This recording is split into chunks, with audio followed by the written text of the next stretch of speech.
Bonsoir tout le monde.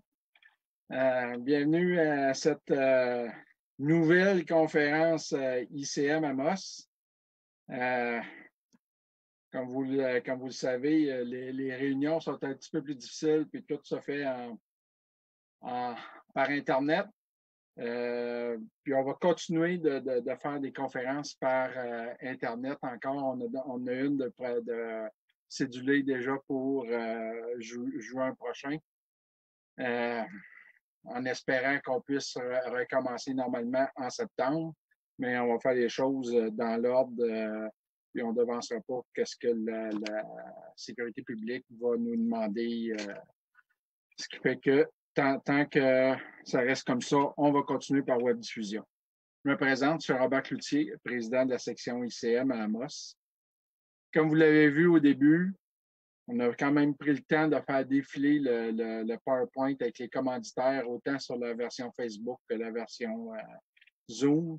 C'est vraiment important parce que sans les commanditaires, on ne réussirait pas à faire des activités. C'est plus difficile. On va essayer de trouver d'autres façons d'afficher puis de montrer les commanditaires parce qu'ils restent importants. Avant, on réussissait, on avait une partie sociale avec le cocktail à l'entrée, la boisson qu'on vous offre. Je vous souhaite de vous prendre une petite bière après. Mais en attendant, je tiens quand même à remercier Sayona, ILEC Industrie et Forage Nordique pour la partie d'accueil, les cocktails qui nous offraient gracieusement. Avant les conférences. Ça va revenir, ça va revenir. Je tiens aussi à mentionner la commandite de l'Hôtel des Esquerres qui nous recevait à tous les mois, gracieusement. On a hâte de recommencer. Puis, d'ailleurs, on en profite pour le prix de présence à la fin. Ça va être un séjour à l'Hôtel des Esquerres qu'on va offrir. Encourager le local et un de nos commanditaires. Je vais revenir sur ça tantôt. Je vous invite à visiter notre page Facebook ICM Amos. Ceux qui sont sur la page Facebook, si vous avez des questions pour le conférencier, vous devez l'écrire dans la partie chat, clavardage de Facebook, puis je vais la relayer directement au conférencier. Ceux qui sont sur Zoom, il y a une option pour lever la main. Tout dépendant de si vous êtes sur Zoom à partir de votre cellulaire ou à partir de l'ordinateur, c'est pas exactement pareil, mais il y a un bouton qui s'appelle « Lever la main ». Ceux qui sont sur un ordinateur, pour la plupart, ça va être en affichant la liste des participants, la liste déroulante des participants. Juste en bas de la liste, il y a 3 boutons « Inviter »,« Mettre en sourdine »,« Lever la main ». Vous cliquez « Lever la main », puis on va vous activer le micro pour poser votre question. Le prix de présence. C'est pas évident de donner un prix de présence sur des gens qui sont là live, mais on va essayer de le faire pareil comme il faut. Ce que je vais avoir besoin, c'est que vous m'envoyiez un courriel extrêmement court, juste dire présent à icm.amos@commercialgmail.com. Moi, je vais vous mettre dans une liste Excel, puis Excel a une fonction aléatoire qui va permettre de choisir qui va gagner. Fait que vous avez simplement, en passant, le prix, c'est une nuitée dans la suite présidentielle de l'Hôtel des Esquerres. Puis l'autre côté aussi, c'est que ça me permet de vous envoyer le PDF de la présentation que Jean-Marc va nous faire dans quelques minutes. Je pense que c'est tout pour m'excuser, mais c'est un petit peu nouveau avec Facebook puis la partie live avec Zoom. J'espère que je n'ai rien oublié. S'il y en a qui ont des questions, n'hésitez pas à les envoyer par clavardage ou lever la main. François ou moi, on va se faire un plaisir de répondre. Je suis rendu à la présentation du conférencier. La conférence de ce soir sera donnée par M. Jean-Marc Lacoste. M. Lacoste possède une vaste expérience. M. Lacoste est titulaire d'un baccalauréat S.A. en économie de l'Université McGill. M. Lacoste possède une vaste expérience des marchés financiers, de l'industrie des valeurs mobilières et des opérations sur titre. Expérience qu'il a notamment acquise tandis qu'il occupait les postes de directeur des produits dérivés chez Merrill Lynch et de vice-président aux acquisitions chez Northland Power. Récemment, il a occupé le poste de chef de la direction et président du conseil d'administration de Golden Goose Resources, Inc., une société aurifère junior possédant la mine Maginot, un actif important situé dans le nord de l'Ontario. M. Lacoste a joué un rôle important dans la vente de la société Prodigy Gold en 2010. M. Lacoste a fait preuve d'un leadership tout au long de sa carrière et sera un atout pour Corporation Aurifère Monarch, avec laquelle il est depuis 2012. Jean-Marc, je te donne la parole. Bonjour tout le monde. Bienvenue dans ce nouveau monde de confinement social, mais qui rend les choses encore plus agréables. On se rencontre un paquet de gens en direct en restant dans le confort de sa maison, dans certains d'entre nous. Alors, merci d'avoir pris le temps de m'inviter puis de pouvoir présenter la société Monarch Gold à travers les multiples projets qu'on a en Abitibi. Je vais partager avec vous une petite image là, avant de commencer ma présentation parce que c'est un effort qu'on fait depuis maintenant 3 ans avec le papillon Monarch. Là. Et là, je vous montre une petite photo juste pour vous donner une petite idée. Il y a une belle grosse colonie qui a été découverte entre Amos et Val-d'Or sur la route 397, non loin de notre projet Mackenzie Break. Là.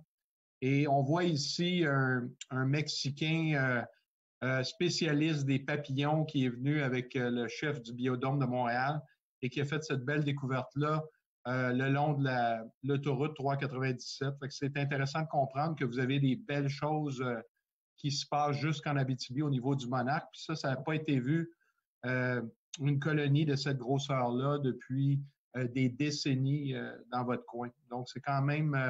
il prend des photos qu'on voit. Là. Maxime du Biodôme de Montréal m'a expliqué qu'il n'avait jamais vu autant de chenilles et de descendants du papillon monarque là, dans cette colonie-là, pas loin d'Amos.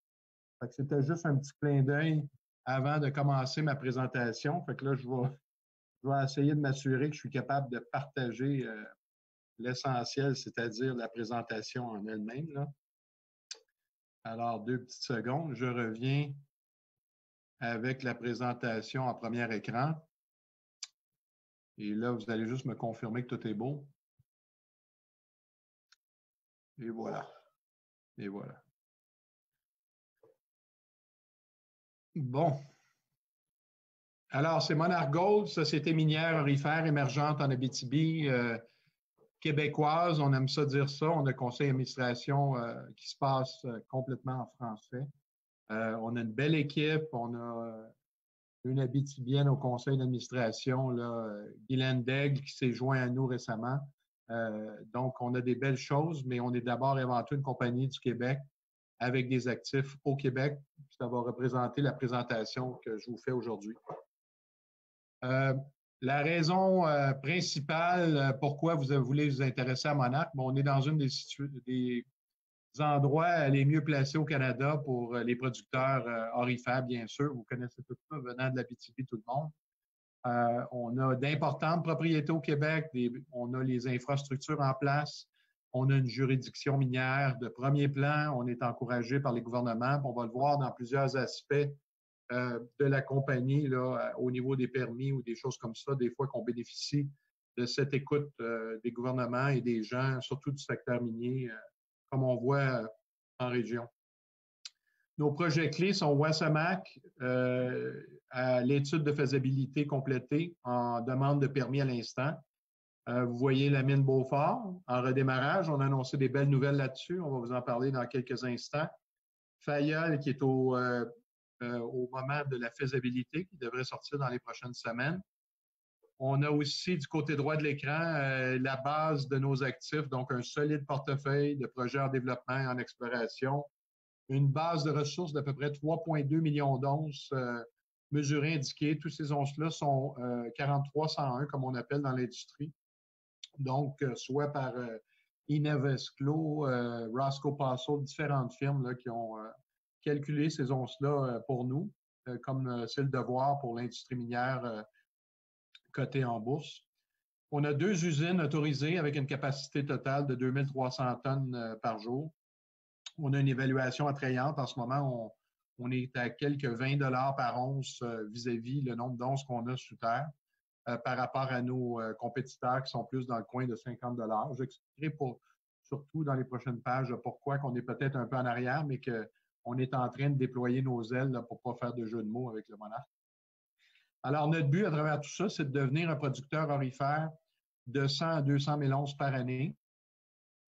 Et on va passer à la prochaine carte pour vous montrer que dans les projets en développement, dans notre portefeuille, on a un pipeline de développement de l'exploration à la production.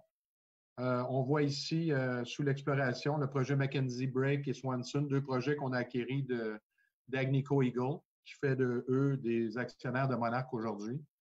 On a des projets d'exploration avancée dans le projet Croix-Nord, qui est un projet qui a grandi dans les dernières 2 décennies.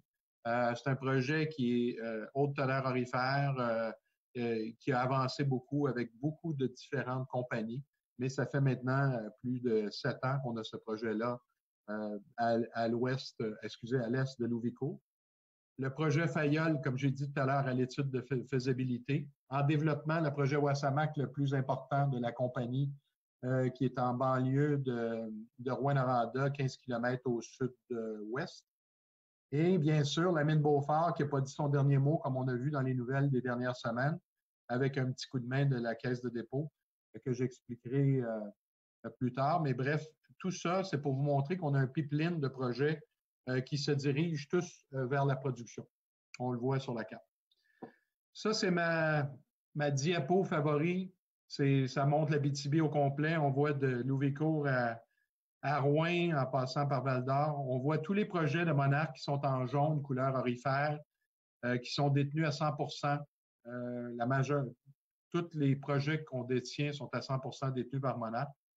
On a 2 usines d'usinage. On a l'usine Camflo, qui est dans le coin de Malartic, le petit carré bleu dans le milieu de l'écran.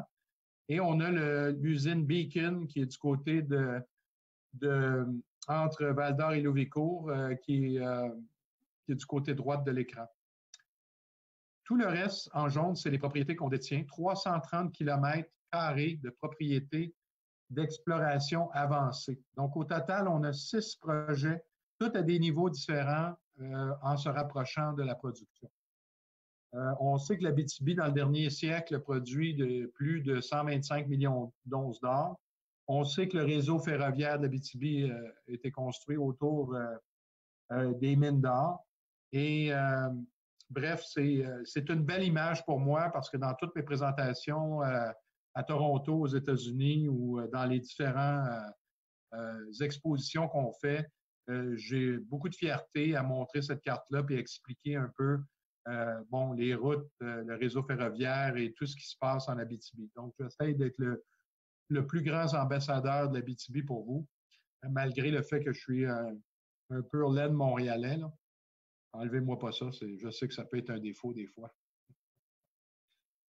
Alors, je vous entends pas rire, mais je suis sûr qu'il y en a qui rient de ça. Alors, on va sauter dans le projet important, là, juste revenir un petit à Wasamac qu'on voit à gauche du côté de Rouyn-Noranda. C'est le premier projet dans lequel on va discuter aujourd'hui, qui est bien sûr le projet qui est au stade de demande de permis. Alors, le survol du projet Wasamac, bon, c'est détenu à 100% par Monarch, localisation à 15 km à l'ouest de Rouyn-Noranda. C'est un gisement qui va être souterrain avec cisaillement, donc des zones qu'on appelle en anglais bulk mining, là, qui va être des zones extrêmement grandes, là, de 30 à 70 mètres de large, ce qui explique la capacité de miner une réserve minérale d'1,8 million d'onces à 2,5 grammes la tonne, qui sont prouvées et probables. On est venu à cette quantité-là suite à la conversion des ressources de 2,6 millions d'onces à 2,7 grammes la tonne. L'étude de faisabilité est sortie au mois de décembre 2018 avec une valeur nette de 522 millions. Donc, au jour 1 de la sortie, on avait une valeur au prix du marché de 1 300 $ l'once US, qui donnait à peu près à l'époque 1 600 $ canadiens, avec un taux de rendement interne de 23 %. En ce moment, on est plus autour du milliard de dollars et plus en valeur actualisée, puis un taux de rendement interne qui est peut-être plus autour de 40-45 % avant impôt, bien sûr. Bien ça, on parle d'un prix d'environ 2350-2400 comme on voit aujourd'hui. Les avantages, c'est qu'on a un délai plus court, autour de 2 ans dans le permitting qui a commencé à l'automne 2019. On a été sélectionné par le gouvernement avec d'autres beaux projets en Abitibi, dont Windfall de Cisco, le projet Odyssey qui est passé au travers le même processus d'Agnico Eagle. Je pense que total, on est 3 projets aurifères et les autres projets sont dans d'autres différentes minéralisations à travers le Québec. Donc, on a eu cette chance-là d'être choisi dans un dîner officiel à Québec au mois de novembre dernier, ce qui nous a permis de lancer la demande de permis. C'est situé à côté du chemin de fer. Alors, on peut en parler brièvement, mais le chemin de fer qui passe devant Wasamac, c'est un chemin de fer Ontario. Peut-être que vous savez pas mal tout, mais moi, c'était surprenant d'apprendre ça, que le chemin de fer qu'on appelle le Ontario Railway System, qui part de Timmins en Ontario, revient vers le Québec, passe devant Wasamac et vient terminer sa route à Rouyn-Noranda. Et par la suite, c'est le Canadien national qui reprend la pôle de Rouyn-Noranda vers le reste du Québec. Alors, on a un chemin de fer qui passe devant la porte. On a bien sûr la 117 qui passe devant la porte aussi. Et on offre un excellent potentiel aussi dans le projet pour développer plus de ressources encore. Vous pouvez voir à la droite de l'écran une espèce d'image qui montre là, le Wasamac Main Zone à travers le Wasamac Shear Zone, qui se trouve être la zone là, qui arrive complètement de l'est, qui s'en va vers, si on veut, l'extrême ouest du dépôt. Vous pouvez voir aussi une zone qui s'appelle le Wildcat Zone. On le voit dans l'écran. Bon, mais ça, c'est une zone qui est vraiment présente dans le système, mais qui n'est pas du tout dans les ressources, et qui est juxtaposée à côté du réseau de Wasamac. Et nous, à l'interne, on a une recherche interne qui nous dit que ce Wildcat Zone-là pourrait rajouter quelques centaines de milliers d'onces à la vie de la mine là, au fur et à mesure que cette mine-là déploierait sa capacité. Donc, dans un solide contexte du prix de l'or comme on connaît en ce moment à 1600 $ l'once US ou 2300, 400 en ce moment, ben, c'est un projet qui commence à déployer ses ailes, encore une fois, le jeu de mots avec le monarque. Alors, on est en processus d'autorisation. On a fait un dépôt officiel au mois de novembre dernier. On a plusieurs rencontres avec les citoyens, la municipalité, les Premières Nations de prévues dans la prochaine année pour répondre aux questions et surtout faire avancer le projet. La semaine dernière, on a annoncé une grosse entente avec Glencore, Kidd Creek. Ça se trouve être une facilité d'opération en Ontario à côté de Timmins. Et c'était un moment charnière pour le projet Wasamac parce que ça permet de penser que d'ici quelques mois, on pourrait réduire le CAPEX là, ou les sous que ça prend pour partir le projet au départ, de passer de 400 millions peut-être à passer sous la barre de 300 millions pour mettre le projet en avant. Donc, c'est quand même un moment charnière pour Monarch. On est encore à répondre des questions sur la base journalière là, de cette nouvelle-là, mais c'est une grande nouvelle de pouvoir procéder à possiblement usiner le minerai en Ontario dans une usine déjà construite sans avoir d'empreinte trop grande autour du projet. Donc, si jamais ça se concrétise, ça pourrait être un aspect intéressant du projet. On va voir les côtés économiques. On voit l'étude de faisabilité de 2018. Là, je ne vous achalerai pas trop avec les chiffres. On sait que c'est un beau projet. Mais vous donnez vite les chiffres importants. On va en bas, sommaire des coûts. Le coût à l'once, 550 $ US par once produite. On parle d'environ 630 $, ce qu'on dit en anglais all-in sustaining, là, coûts globaux de production. Donc, c'est quand même assez bas comme coût de production. Le coût de construction, on le voit, c'est 464 millions canadiens. Quand on parle aux Américains, 300 millions US, c'est pas autant que ça puisse paraître de leur côté. Mais de notre côté, 464, depuis le jour de sa sortie, on trouve des solutions pour essayer d'améliorer le coût de départ de ce projet-là. Puis l'annonce de Glencore va peut-être nous diriger dans cette direction-là. Donc, vous voyez aussi du côté droit la faisabilité. On est passé de 522 millions à 1 milliard de valeur présente. Et en bas dans l'écran, on voit aussi la vie de la mine. On parle de 142 000 onces par année pendant 12 ans avec un payback, là, comme on dit en anglais, de 2 ans et demi. Donc, ça vous donne un peu de la robustesse de ce projet-là qui pourrait naître en Abitibi dans les prochaines années. Wasamac parle d'une technologie de transport novatrice qui est présentement utilisée à un projet que tout le monde connaît bien, le projet Goldex d'Agnico Eagle. Donc, on parle du Railveyor.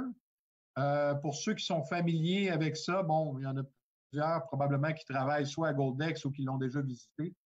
Railveyor, c'est un peu comme un roller coaster qu'on verrait à la ronde ou dans les parcs d'amusement aux États-Unis. C'est des séries de véhicules sur une centaine de mètres. Il peut y en avoir 6, 7, 8 dans la mine et qui se promènent constamment en mouvement. C'est 100% électrique. C'est dirigé de la surface. Ça évite le facteur humain dans le transport au jour le jour, mais non sans moindre utiliser un grand facteur humain pour faire toute la maintenance de nuit, de jour ou quand on fait des arrêts. Mais ça demeure un produit qui monte énormément de tonnage à la surface. Juste vous donner une idée, Monarch s'apprête à monter 6 000 tonnes par jour de minerais vers la surface avec ce projet-là. Cette belle machine-là, roller coaster comme j'appelle, pourrait aller jusqu'à 12 000 tonnes par shift. Donc, c'est extrêmement efficace et c'est, mettons, une nouveauté depuis environ une dizaine d'années et c'est un projet, une nouveauté qui est utilisée non seulement chez Agnico, mais maintenant au Kazakhstan avec Glencore et qui a commencé à déployer ce système-là. Ça a été aussi mis de l'avant pas loin de Sudbury dans un twin ramp où est-ce qu'il y avait d'un côté ce roller coaster-là qui remontait vers la surface avec un autre rampe en parallèle pour les êtres humains qui descendent travailler à la mine. Donc, c'est exactement le concept que Monarch veut répliquer à Wasamac, c'est-à-dire une rampe en parallèle où est-ce que d'un côté, on amène le gisement vers le haut et les développements et toutes les sortes de matériaux qu'on veut remonter au niveau de roche. et de l'autre côté, les êtres humains qui descendent vers les facilités d'exploitation de la mine. On voit ici la comparaison entre trois projets, deux projets similaires à Wasamac. On voit Goldex, l'Agnico Eagle. On voit le tonnage à 5600 tonnes par jour. On a Young & Davidson en Ontario par Alamos Gold. En passant, Alamos Gold est un actionnaire de Monarch à hauteur de 16 % de la compagnie. On a environ 6700 tonnes par jour à ce projet-là. Et on voit que Wasamac, bon dernier, mais dans les mêmes montants de tonnage par jour, est à 6000 tonnes par jour. Donc, c'est la bonne nouvelle, c'est que dans les deux autres projets, il y en a un qui utilise le Railveyor avec, si vous avez vu dans les articles, là, on le voit, je l'ai vu dernièrement en Abitibi, là, des beaux articles qui expliquent comment que Goldex attribue une partie de son succès au système Railveyor. On voit ici le gisement de Wasamac. Alors, on peut voir que la main zone principale, qui a été exploitée dans les années 65 à 71. Vous avez peut-être de la parenté qui ont travaillé là dans ces années-là. On parle de 250 000 onces à l'époque. Et là, on voit que le projet au complet aujourd'hui va aller exploiter le bas de cette zone-là et les zones 1, 2, 3, 4 avec des infrastructures en place qu'on voit dans l'écran qui se trouve être le plan de minage suggéré dans la faisabilité. Alors, c'est là le 2,6 millions d'onces, incluant les réserves qu'on voit. Et toutes les zones sont ouvertes en profondeur. C'est un langage qu'on entend souvent avec les géologues, ouvert en profondeur, latéralement. Donc, ici, c'est clair que c'est le cas si on considère que les trous de forage les plus creux ont été faits à 800 mètres de profondeur. Et ce que vous observez en ce moment, c'est un gisement qui est à environ 800 mètres de profondeur. Et vous allez voir dans la prochaine photo, bien, des choses que vous êtes familiers tout le monde, les projets d'Abitibi, la profondeur des différents projets. Et on voit que Wasamac, à côté ou juxtaposé à ces projets-là, on est quand même encore à la surface entre 0 et 800 mètres de profondeur. Donc, beaucoup de possibilités pour une mine de 12 ans qui pourrait devenir plusieurs années en plus par la suite. Donc, forêt à 800 mètres, puis on voit par rapport aux autres l'avantage que ça peut offrir comme potentiel des gens qui, non seulement pour aller travailler là pour 12 ans, mais avec beaucoup de futur. Là, on revient tout simplement dans l'Est, du côté de Val-d'Or, direction Louis-Court pour la mine Beaufort que tout le monde connaît. Après 30 ans de minage, mais surtout de découverte dans les années 30, j'aime bien ça, des fois, partager l'image des travailleurs qui étaient là dans 1939 sur LinkedIn ou d'autres façons. Donc, c'est une mine pour moi qui représente un peu une institution comme le Club du Canadien à Montréal. Et puis, on sait que cette mine-là, je dois vous avouer, en 2019, on a eu à mettre en care maintenance. Ça a été une des soirées les plus troublantes dans ma vie chez Monarch, d'annoncer, non loin de Barrault, là, dans une installation aux employés qu'on devait mettre la mine en care maintenance. Souvent, on entend les nouvelles négatives sortir du minier, mais on comprend rarement on comprend pas toujours, je devrais dire, que le management qui est derrière ça, c'est des êtres humains. Puis, il n'y a jamais rien de plaisant d'annoncer une fermeture. Mais je m'étais juré que c'était qu'une partie remise. Et puis, j'ai travaillé avec mon équipe et des gens de Monarch à travailler le modèle géologique, condenser les 30 dernières années et tout ce qui avait été fait. Et on a réussi à avoir, à prêter, à attirer l'oreille de la Caisse de dépôt qui a commencé à écouter l'histoire, dans laquelle on a interprété différentes sections que je vais vous montrer à la prochaine diapo. Mais bref, ils ont accepté de faire un pas vers l'avant avec une injection de 5 millions de dollars pour une royauté dans Beaufort, ce qui nous permet d'avoir bel espoir que la mine Beaufort pourrait repartir à la fin de 2020, début 2021. Donc, on va se permettre un programme de 42 000 mètres de forage qui commence par 15 000 mètres qui devrait débuter au mois de juin prochain, donc à la mi-juin. Et on n'a besoin d'aucun permis pour repartir la mine, bien sûr, est en care maintenance, ça a toujours été dénoyé. On est passé de 140 employés à 8 employés qu'on a toujours. Et on a bien l'intention de repartir à la hausse dans l'engagement de main-d'œuvre. Et on a vu dans les dernières semaines beaucoup d'affichage en région. On cherche toujours un chef géologue pour la mine, avis aux intéressés. Alors, CV à monarchgold.com pour ceux que ça intéresse. On voit à la prochaine page un peu la mine Beaufort avec chacune des phases de forage qui vont être faites à travers le programme. Donc, on peut voir dans la diapo de gauche en haut un programme de 19 000 mètres de forage. On s'en va avec 80 forages au diamant. On le voit en bleu turquoise. Pour essayer d'augmenter la haute teneur et les réserves à la mine Beaufort. On sait que Beaufort a déjà produit des belles teneurs avec des belles productions de l'ordre quasiment de 40 000 onces certaines années au début 2000. Donc, si on regarde du côté, la deuxième slide, bon, la même chose, on va aller en profondeur. C'est une mine qui n'a pas eu beaucoup d'amour dans les dernières années. Puis c'est pas parce qu'on ne voulait pas, on n'avait pas les moyens financiers, là, on les a. Et aussi, si on regarde du côté de Richmond, qui était Proprio avant, ils ont mis beaucoup d'énergie en Ontario sur la mine Island Gold. Et je dois les féliciter parce que ça a réussi. Ils ont vendu l'entreprise pour $1 milliard en 2017, quelques semaines après nous avoir vendu les actifs du Québec. Fait que nous, on a pris des beaux projets un peu délaissés au détriment d'un projet qui est fantastique d'ailleurs, pour ceux qui connaissent Island Gold en Ontario. Et à cause de ça, nous, on a mis la main à la pâte, puis on pense donner une troisième vie à Beaufort dans les prochaines années. Et le programme de forage que vous voyez vous donne tous ces espoirs-là, en terminant avec en bas à droite un carré jaune où est-ce qu'on voit toutes les cibles potentielles à haute teneur en profondeur. On connaît le succès de Wesdome avec la mine Kina, où est-ce qu'il y a eu une grosse découverte là, dernièrement, puis on sait qu'il parle de repartir les opérations dans les prochaines années. Donc, on va aller, nous aussi, en profondeur, sachant que Beaufort a été exploité seulement jusqu'à 900 mètres de profondeur.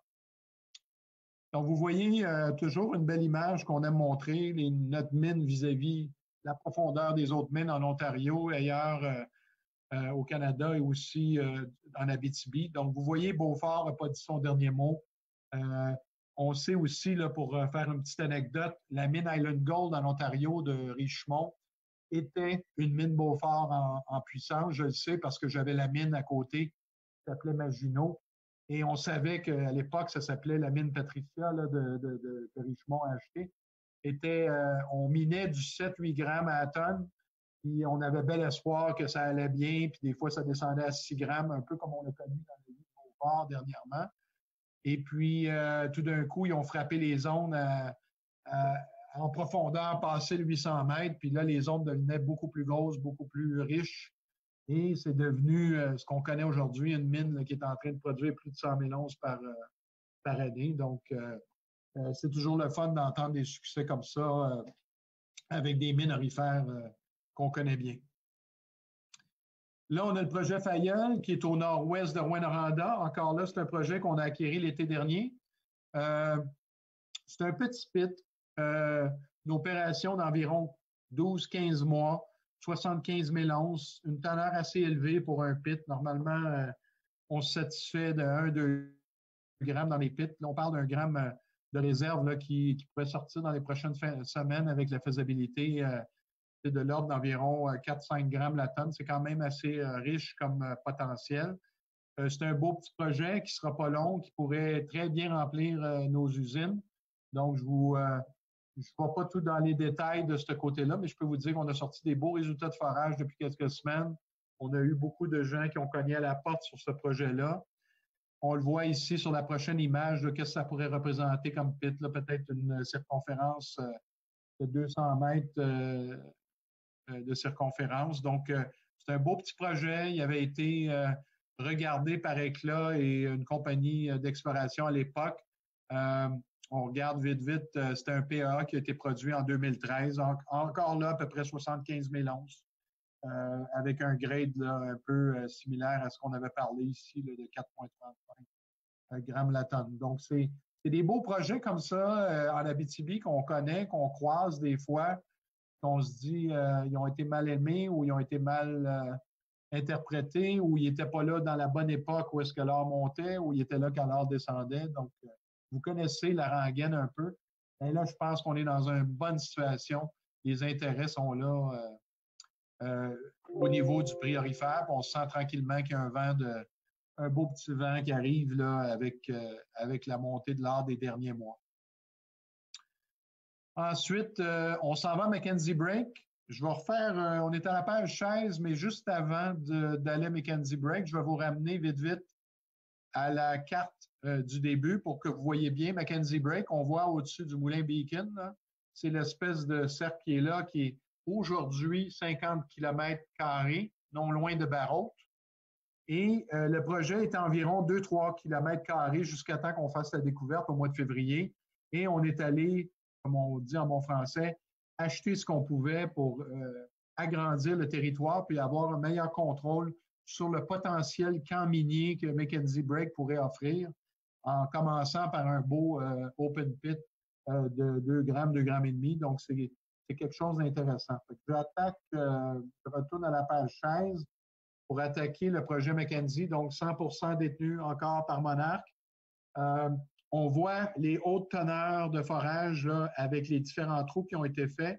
Donc, j'amène votre attention, bien sûr, aux meilleurs trous de forage à date qu'on voit en haut avec 7 mètres de largeur qui représente une 16-17 pieds, peut-être 20 pieds là, au total, à 32 grammes la tonne.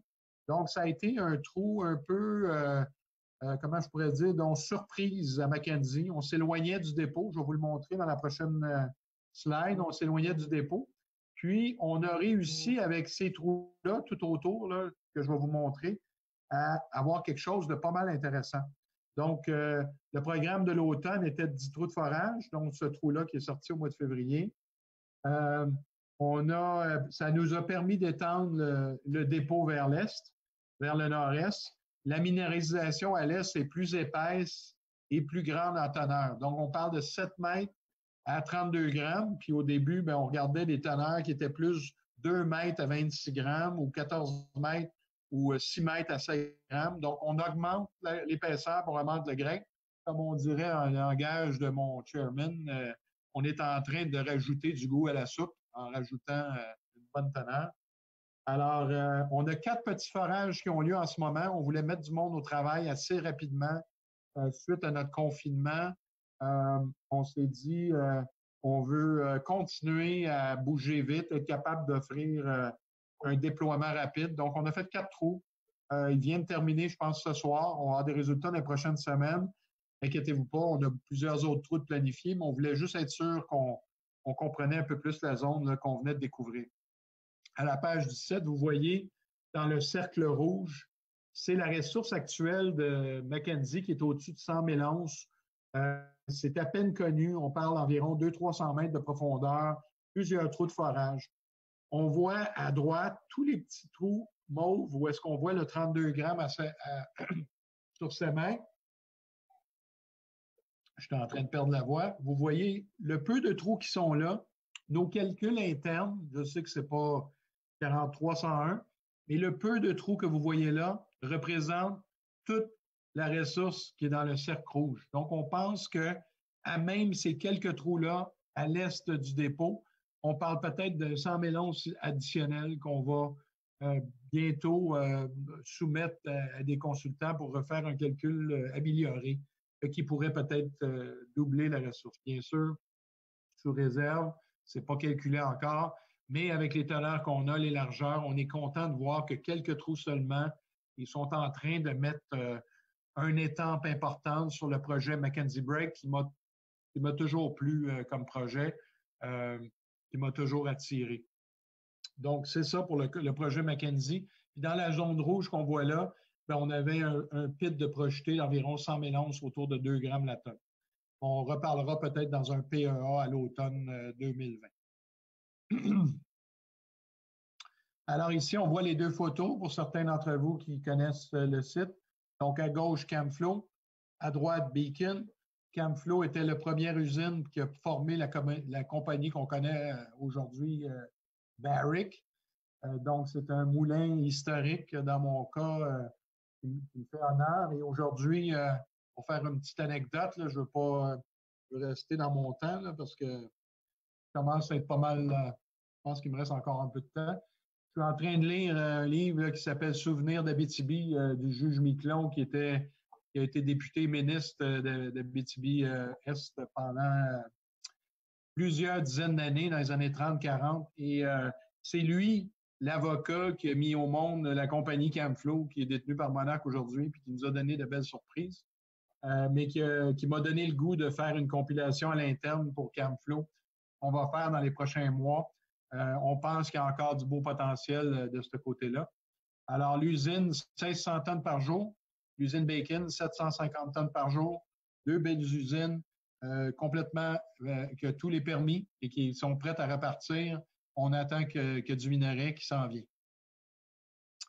On voit l'évaluation de Monarch comparée à certains autres dans l'industrie. On voit qu'on est encore pas cher l'action, à 20 $ par once sous terre. Donc, la moyenne de l'industrie est autour de 50. Donc, on est en train de donner notre histoire en espérant que tranquillement, le marché commence à reconnaître la valeur juste de Monarch. Alors, Monarch a 271 millions d'actions en circulation. On a une capitalisation boursière de 65 millions, 68 millions. On a plusieurs partenaires miniers solides à l'intérieur de notre actionnariat, donc Alamos Gold, 16 %, les fonds québécois, 9 %, peut-être un peu plus que ça. Là, on rajoute Rob McEwen, 4 % personnellement, qui était le fondateur de Glencore, pas Glencore, mais de Goldcorp. 3 % qui est la direction. On a plusieurs actions au niveau de la direction. On dit 62 % au détail. Il y a environ 2 à 3 familles ou personnes, individus riches du Québec qui détiennent environ la moitié de ce 62 %-là. Donc, je pourrais vous dire qu'à 10 personnes, peut-être 10 téléphones, on pourrait faire voter Monarch à 60 %. Alors, l'encaisse en ce moment, au moment où je vous parle, on est autour de 10 500 000. On était à 7,5 au 31 mars, mais on a rajouté 3 millions de la caisse de dépôt qui va se mettre au travail très bientôt. Donc, c'est plus 10,5 millions au moment où on se parle. Alors, l'équipe de direction, bien sûr, moi-même, Jean-Marc Lacoste, on a Alain, un comptable chevronné qui est chef de la direction financière, qui a travaillé à l'époque du côté des vérificateurs. Mathieu Séguin, qui est en ligne avec nous aujourd'hui, qui est notre vice-président de développement corporatif, qui vient du secteur banquier de Montréal. Marc-André Lavergne, qui est un directeur chevronné dans l'industrie de l'Abitibi, qui a fait plusieurs années au sein de Richemont et nous sommes fiers de l'avoir comme chef des opérations du côté de Monarch, vice-président opérations et relations avec les communautés. Il nous donne un fier coup de main de ce côté-là. Et vous le connaissez pas mal tous, surtout la division Amos. Et bien sûr, on a une avocate qui était dans l'industrie minière aussi, qui a déjà travaillé pour IM Gold Cambiar à l'époque, et d'autres géologues là, que les gens connaissent sûrement. Notre conseil d'administration est mené par Michel Bouchard, chef du conseil, et puis Jean-Marc, moi-même, Guylaine Daigle, qui vient de l'Abitibi, qui est partenaire dans la compagnie G4 Forage, Laurie Gabory de Detour Gold, qui a laissé la position de relations aux investisseurs chez Detour, qui est bien maintenant avec nous, très fier de l'avoir d'ailleurs. Christian Pichette, chef des opérations de Richemont pendant plus d'une dizaine d'années. Donc, il a pris sa retraite, puis on s'est dépêché d'aller le chercher. Et je vous ferai remarquer qu'on est 5 board members, donc on est agressif, lean and mean, comme on dit en anglais. Et portez attention au fait qu'on a 2 femmes sur notre conseil d'administration, qui n'a pas été facile à faire parce qu'il n'y a pas beaucoup de femmes qui viennent du côté minier, du côté des conseils d'administration, mais nous sommes très fiers d'avoir pu mettre la main sur deux personnes extrêmement qualifiées dans l'industrie. Et c'est là que je termine ma présentation. Vous avez des informations supplémentaires dans la présentation. Première page, je vous montre les ressources minérales par projet en Abitibi. On le voit, mesurés, indiqués. Comme je vous dis, c'est tout 4301, c'est tout confirmé par des consultants externes. On a ici une photo du site projeté du gisement de Wasamac avec l'usine de traitement et le chemin de fer qu'on voit passer du Ontario Northland Railway, qu'on appelle, qui passe devant le projet Wasamac. Et on vous rappelle que si on mettait le minerai sur le train pour l'amener en Ontario, on sauverait 230 millions le jour 1 sans avoir à construire d'usine ou de parc à résidus comme on voit sur la carte. Finalement, on voit ici la carte, ça c'est pour votre plaisir, le réseau ferroviaire ontarien et québécois avec tous les usines le long du chemin de fer. Et on voit en plein milieu Wasamac et les deux rouges du côté droit sont les usines de Monarch en ce moment. Ils sont trop petites pour recevoir Wasamac. En passant, on a souvent la question durant les présentations. Alors, je vais passer la parole à Robert peut-être ou quelqu'un qui va s'occuper de prendre les questions s'il y en a. Puis, je vous remercie beaucoup. Je pense que c'est quand même spectaculaire qu'on soit capable de faire des présentations dans le confort de la maison. Des fois, comme je dis en anglais, des fois qu'on se fait donner des citrons, il faut faire de la limonade, mais on a une période de vie pour l'humanité qui était spéciale. Je pense qu'on a appris, puis on est en train de développer des outils pour le futur qui risquent non seulement d'être moins chers, mais aussi agréables de pouvoir suivre des choses partout un peu sur la planète sans avoir à se déplacer toujours. Merci beaucoup.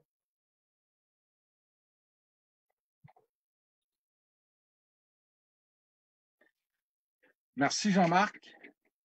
On a le temps pour des questions. Est-ce qu'il y en a qui ont des questions?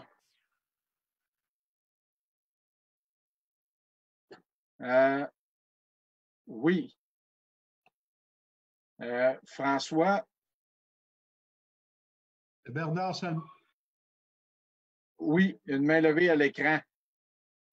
Bernard Salmon, puis c'est probablement Brian Coe. OK. Et il y a aussi, voyons, Monsieur Adegoke, excusez pour la prononciation.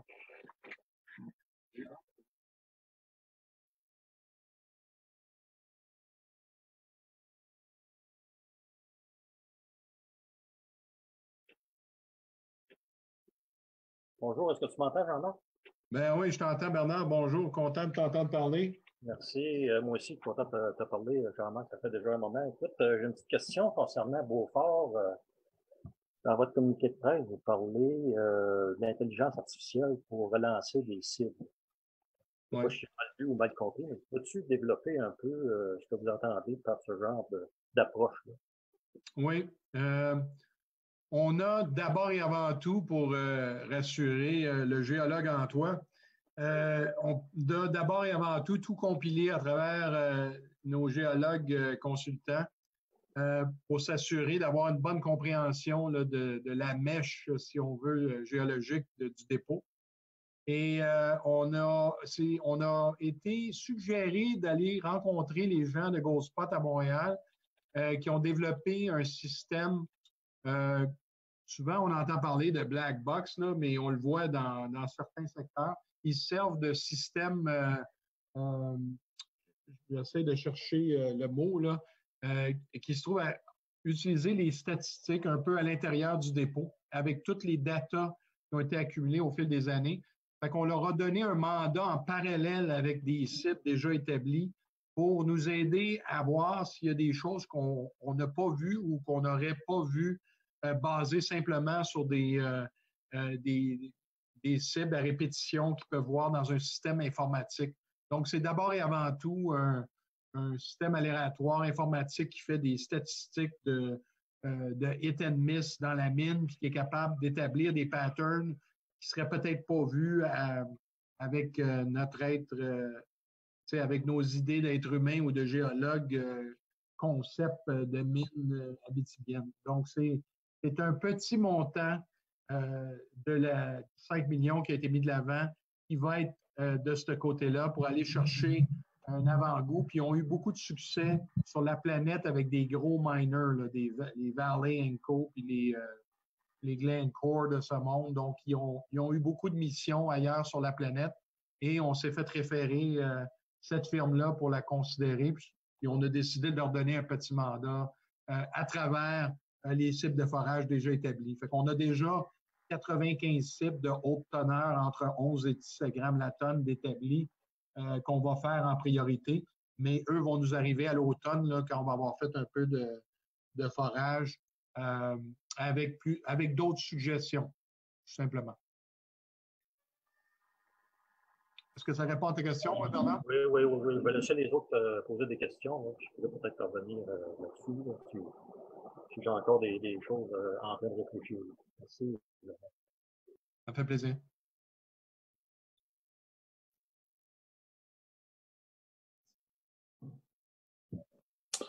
Bonjour Jean-Marc, félicitations pour ta présentation, puis ton courage de faire une présentation en nouvelles technologies comme ça, puis à l'ICM d'Amos pour faire la même chose. Moi, j'aimerais t'entendre pour que tu partages avec nous là, le courage. Tu sais, où tu vas chercher ton courage, puis toi puis ton équipe à continuer d'essayer d'innover, de regarder des projets, de regarder le prix de l'art, puis tout en regardant le prix de l'action en même temps.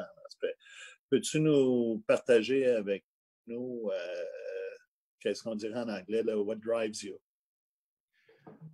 OK.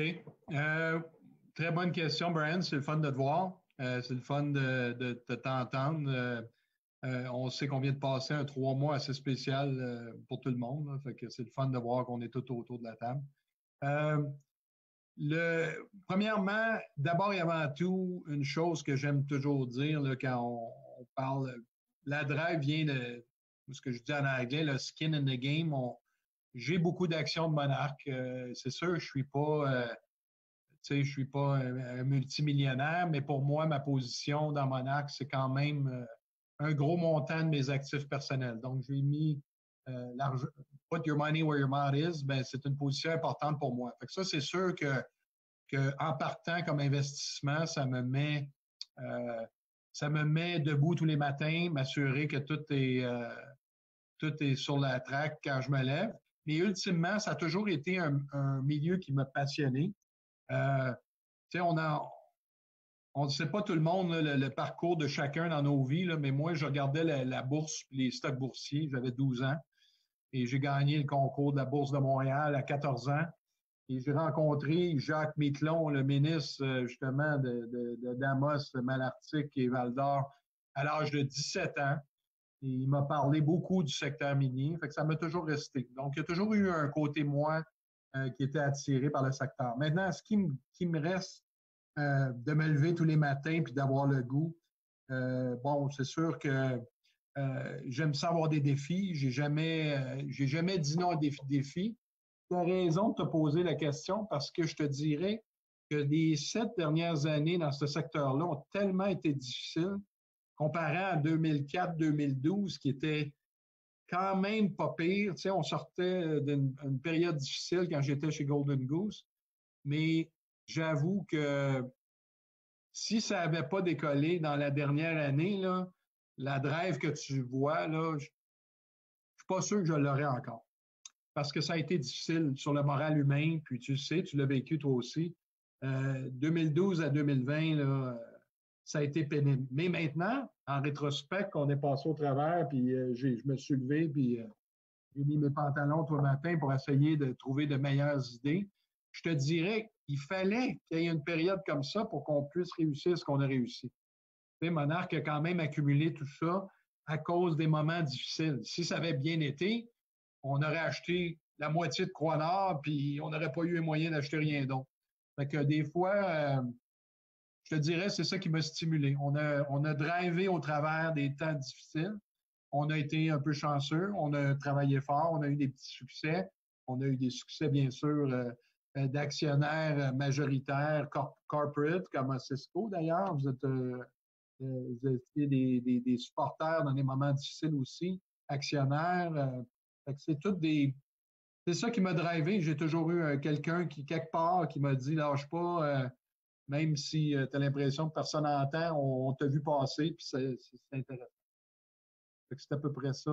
Moi, c'est ça qui me stimule matin après matin, mais regarde, je viens de défoncer la cinquantaine, là, je commence à ralentir.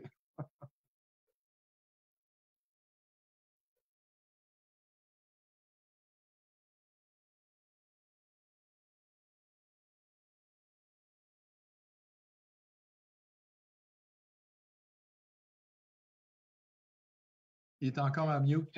Oui, il est encore à mute, François. Je ne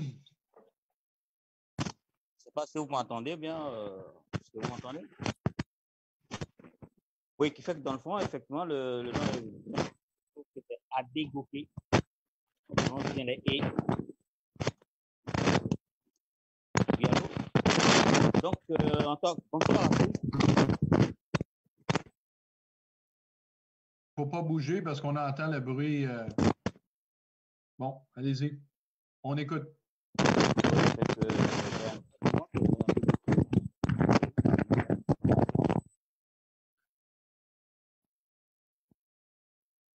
suis venu au Canada.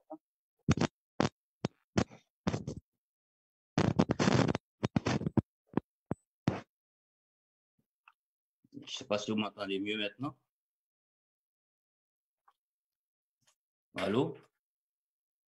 Oui, très bien. Ouais, dans le fond, je disais que, effectivement, moi, c'est Adégoké Mouftaou Bakari. Je suis géologue de formation. J'ai commencé mon activité minière. Après mon baccalauréat au niveau de la Côte d'Ivoire, mon pays d'origine, donc depuis 92. Et puis, j'ai émigré au Canada, effectivement, en 2005. Et puis, j'ai commencé à travailler au Québec ici en 2006, après m'être inscrit à l'ordre des géologues. Et puis, j'ai commencé donc ma carrière à Val-d'Or avec le ministère, précisément dans la baie James. Et puis, après, je suis reparti en Côte d'Ivoire en tant qu'expatrié pour une compagnie canadienne basée à Montréal, La Mancha. En 2014, je suis revenu ici au pays, au Canada. Et puis là, j'ai commencé à travailler pour d'autres compagnies en tant que consultant. Depuis 2018, je suis maintenant basé à Val-d'Or. Et l'année dernière que je suis arrivé ici à Barrault, où je me suis acheté ma maison, effectivement. Donc, je travaille dans les mines depuis longtemps. Ce qui fait que dans le fond, merci pour m'avoir associé à votre rencontre d'aujourd'hui. C'est la première fois que parce que je viens juste de m'inscrire aussi effectivement à ICM, section Val d'Or. Je voudrais intervenir sur deux points par rapport aux conférenciers. C'est de savoir, dans un premier temps, l'exploration que la compagnie, comme on appelle, Mona Goldman, au niveau de l'exploration, est-ce qu'elle travaille avec des consultants? Et puis, dans un deuxième volet, c'est de savoir si effectivement la compagnie Monagon a des ambitions à l'extérieur, à l'international, notamment en Afrique de l'Ouest. OK. Alors, deux questions en deux parties. Oui, on a des géologues à l'interne. On a environ 4 géologues qui travaillent pour nous à temps plein.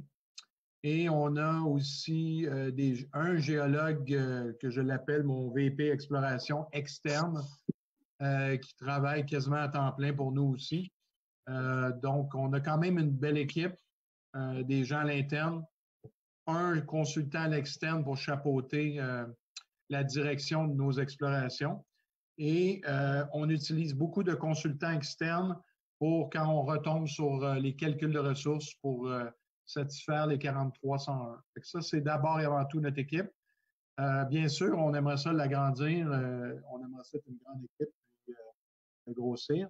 Pour ce qui est d'aller à l'extérieur, Monarch a des ambitions, mais comme vous le savez, ça prend de l'argent pour grandir. j'ai déjà été dans ma vie passée spécialiste des acquisitions en Amérique latine, à d'autres endroits dans le sud de l'Amérique. Et puis, je n'ai pas haï l'expérience, d'ailleurs, au contraire. Donc, ce n'est pas impossible que Monarch un jour déploie vers l'extérieur, mais on doit d'abord avoir des succès localement. Puis c'est là-dessus qu'on a basé notre portefeuille en Abitibi, avec des endroits déjà bien connus au Québec. Et à proximité, notre bureau est à Saint-Sauveur. Je suis à 5 heures de route de Val-d'Or.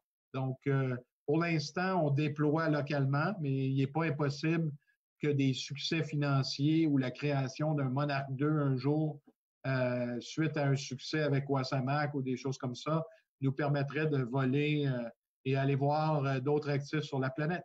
Donc, ça me ferait plaisir d'aller en Afrique. D'ailleurs, je ne suis jamais allé, puis j'ai fait 42 pays dans ma vie, mais l'Afrique, je n'ai jamais eu la chance.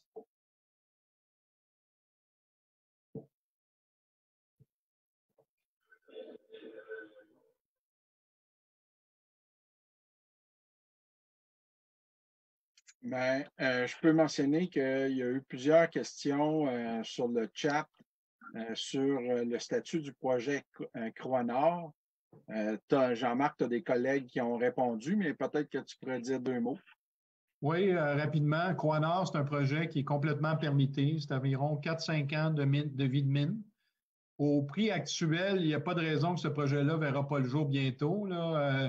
La valeur présente du projet qu'on a sorti la préfaisabilité en 2014 est autour de 30-40 millions. On est au-dessus de 100 millions en ce moment dans ce projet-là. Donc, je suis abasourdi de voir la valeur de nos projets au prix de l'or actuel. Donc, je sais que c'est une question de temps avant que tout nous rattrape, là. Mais le projet Croix-Nord, c'est un projet fantastique. On a le moulin, l'usine idéale, Beacon, non loin de là. Le combo est fantastique, mais ça prend 30 millions de dollars à partir de ce projet-là. Donc, tant qu'on n'a pas quelqu'un qui s'approche, puis je peux vous dire, il y a beaucoup de, comme on dit, des family office ou des gros argents sur la planète en ce moment qui reviennent tranquillement, bien sûr. Mais j'ai eu des discussions très avancées avec des groupes de gens nantis qui ont vu la montée de l'or dans les dernières semaines et mois. Et je sais que ces projets-là vont voir le jour. Donc, Croix-Nord est complètement permité. Donc, en français, tous ces permis. On n'attend que de l'argent à Croix-Nord pour dénoyer puis commencer. Donc, c'est tout simplement ça. Le statut sur Croix-Nord, c'est qu'il est bien connu. Il est tabletté avec tous ses permis. On attend une injection de capitaux. Bien sûr, Wasamac étant le projet maître de Monarch, c'est lui qui reçoit toute notre attention jusqu'à temps qu'on ait soit un partenariat, une association, une avancée. Et on pense qu'à cause de Glencore qui est arrivé, peut-être les prochaines semaines et mois vont changer la donne et on pourra se reconcentrer sur Croix-Nord peut-être. On verra.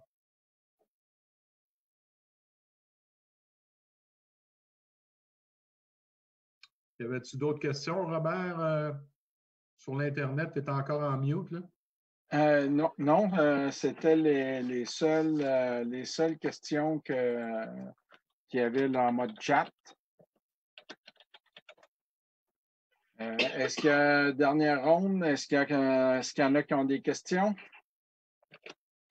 J'en ai une, Robert. Je ne sais pas si tu m'entends. C'est Bernard Salmon. Oui. Jean-Marc, pour Wasamac, même si l'étude de faisabilité est faite, avez-vous relancé ou fait des suivis avec la population pour l'acceptabilité sociale? Oui, on a eu plus de 4 rencontres depuis que Monarch est propriétaire du gîte Wasamac. Je te dirais que la première rencontre a été d'apprendre à connaître les gens. La deuxième rencontre et la troisième ont vraiment bien été. Je te dirais même que la troisième rencontre avec les citoyens, on avait eu une belle rencontre ouverte avec les gens. On avait identifié les différents problèmes, les inquiétudes. Assez que la dernière des 3 premières rencontres, on avait eu un applaudissement là, des gens dans la salle, à peu près une trentaine de citoyens qui étaient venus.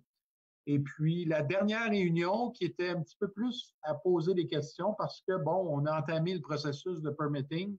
Ça a rendu les gens un peu insécures à savoir si leurs questions seraient entendues. Puis, donc, on leur a expliqué que non seulement ils vont être entendus dans l'année qui s'en vient, mais en plus que toutes les questions qui ont été soulevées durant les rencontres avec eux, excusez-moi, là, les bonheurs d'être à la maison, j'ai mon bruit dans la cuisine. Alors, pour en finir, la quatrième rencontre, les gens ont soulevé des questions à savoir s'ils avaient été entendus et on avait expliqué que toutes les questions ont été soumises lors du dépôt d'avis principal du projet. Et dans les mois qui ont suivi, où est-ce que les citoyens avaient des questions qu'ils pouvaient rajouter, il n'y a eu aucun ajout de la population. Et selon Transfert Environnement, notre consultant, il a dit que c'est quasiment du jamais vu parce que tu as toujours une cinquantaine ou une soixantaine de gens qui écrivent des lettres ou qui disent des choses. Dans notre cas, on a passé cette étape-là assez bien, mais je suis anxieux que le déconfinement reprenne au 16, si on veut, pour retourner rencontrer les gens de Wasamac. J'ai beaucoup de choses à leur dire, surtout à la suite de l'annonce de Glencore, le fait qu'on va avoir des plus petites opérations sur place si on réussit, et aussi de leur expliquer qu'on veut travailler avec eux. Fait que je te dirais que c'est jamais facile de parler avec les citoyens quand tu arrives dans la cour. On a quand même un grand terrain, c'est quand même une mine souterraine. Mais je te dirais qu'overall, on a hâte de les rencontrer. On a hâte encore de leur parler. On a des suggestions, on a des idées pour eux. Ils ont sûrement plein de choses à nous dire aussi. Mais ça va bien. C'est pas le party à chaque fois, là, mais ça va bien. Puis on a des choses à se dire. Fait que je ne sais pas si ça répond à ta question. On pense que c'est important comme processus, puis on veut être là, puis on veut jouer carte ouverte. Oui, ça répond à ma question. Je suis content de voir que le projet évolue et que les pensées aussi des gens évoluent. On est tous pour même, dans le fond. Tant mieux, ça va bien, ça va mieux de votre côté.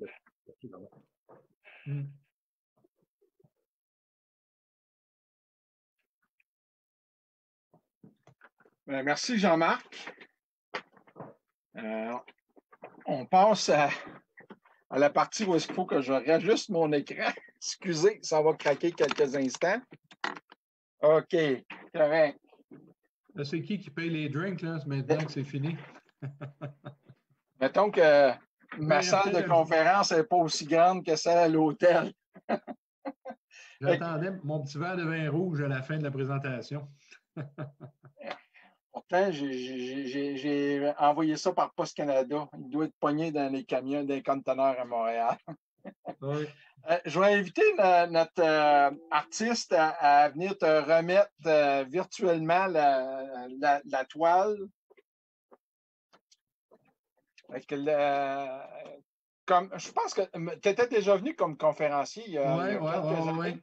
Oui, puis à l'époque, c'était le projet Croix-Nord qui était le projet phare. Fait que tu vois, quand ça évolue, hein? Exact. Marie-Josée, qui est notre artiste locale, qui fait nos toiles, qui commandite ça, c'est l'ABC de l'art à Ricana. Écoute, merci Jean-Marc.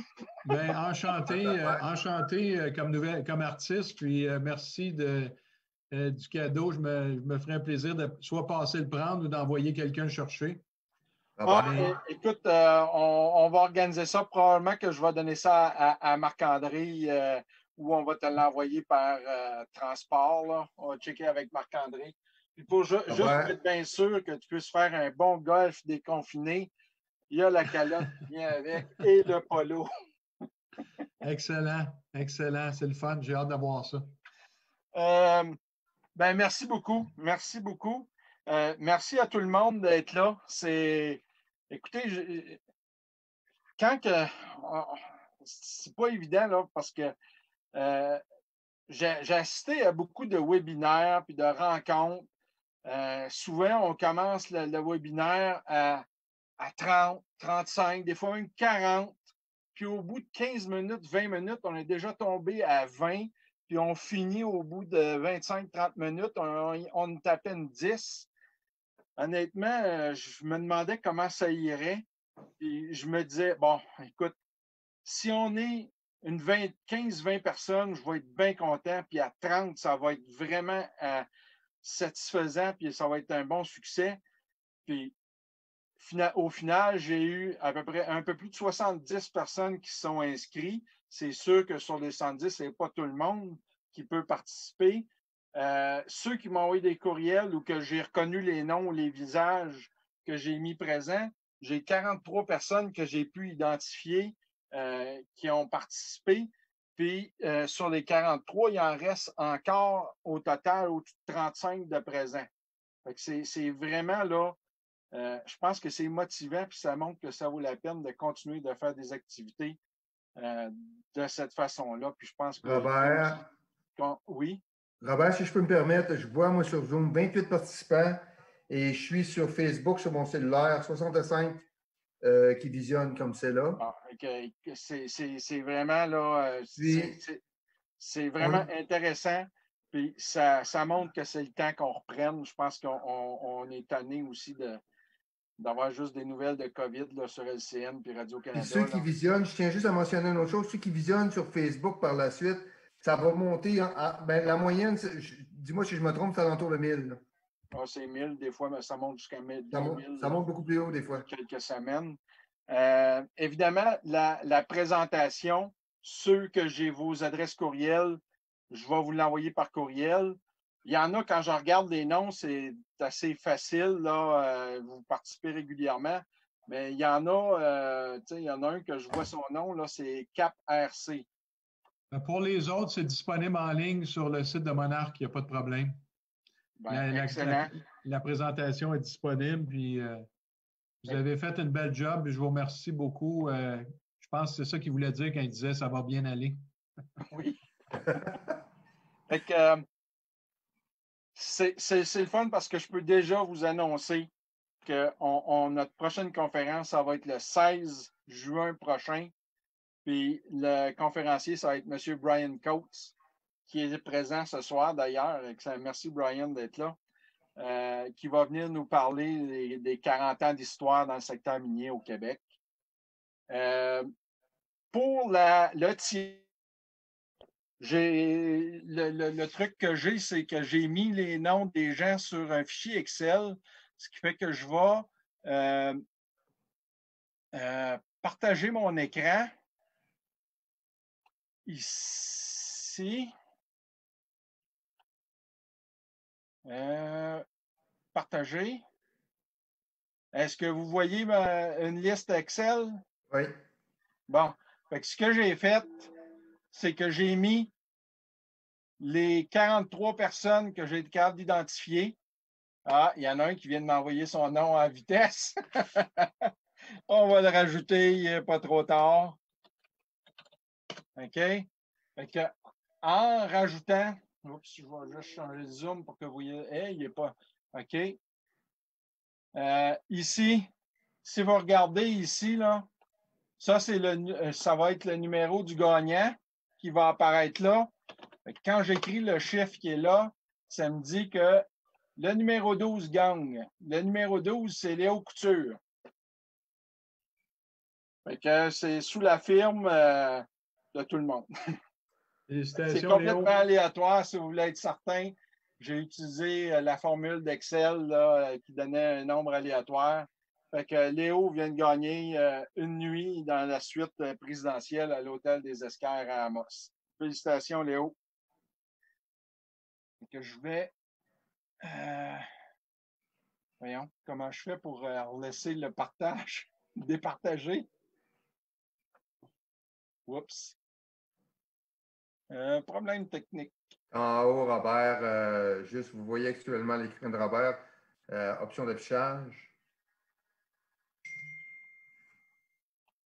Non. Bon, ben écoutez, c'est pas plus grave que ça, même si vous voyez si vous voyez mon écran. Je veux vous souhaiter une bonne fin de soirée. Puis on se reprend le mois prochain. Puis encore une fois, merci Jean-Marc pour la conférence. Ça me fait plaisir. Bonne...